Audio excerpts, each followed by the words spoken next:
Hi friends, good morning. எல்லோரும் எப்படி இருக்கீங்க? இன்றைக்கி ஒரு சின்ன டிப்ஸ் தான் நான் சொல்ல போகிறேன். நான் கையில் வச்சுருக்கிறது ஆரஞ்சு பழம். இந்த ஆரஞ்சு பழத்தினால நிறைய நமக்கு பெனிஃபிட் இருக்குது. நம்ம யூஸ்வலாக பழம் சாப்பிடணுனாலே சோம்பேறித்தனப்பட்டுட்டு சாப்பிட மாட்டோம். நானுமே இதுக்கு முன்னாடிலாம் அப்படி தான் இருந்தேன். பழத்தை உரித்து அதை எடுத்து வச்சு ஜூஸ் போட்டு அதை பண்ணணும் இதை பண்ணணும், ரொம்ப நமக்கு சோம்பேறித்தனமாக இருக்கும். சில பேர் அந்த மாதிரி இருப்பாங்க, அதில் நானும் ஒருத்தியாக இருந்தேன். பட் இப்போ நான் நிறைய என்னால் முடிஞ்ச அளவுக்கு பழங்கள் வாங்கி உரித்து சாப்பிட்றது, கட் பண்ணி சாப்பிட்றது, ஜூஸ் போடுறது, அந்த மாதிரி பண்ணிகிட்ருக்கேன்.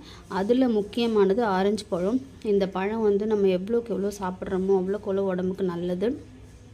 அது இல்லாமல் நம்ம பியூட்டி பார்லர்லாம் போயிட்டு நிறைய ஃபேஸ்க்கு செலவு பண்ணுறோம், ஃபேஷியல் பண்ணுறோம், அது பண்ணுறோம் இது பண்ணுறோம். அதை விட நேச்சுரலாக இந்த ஆரஞ்சு பழத்தை நம்ம உள்ளுக்கு குடித்தோம், இல்லை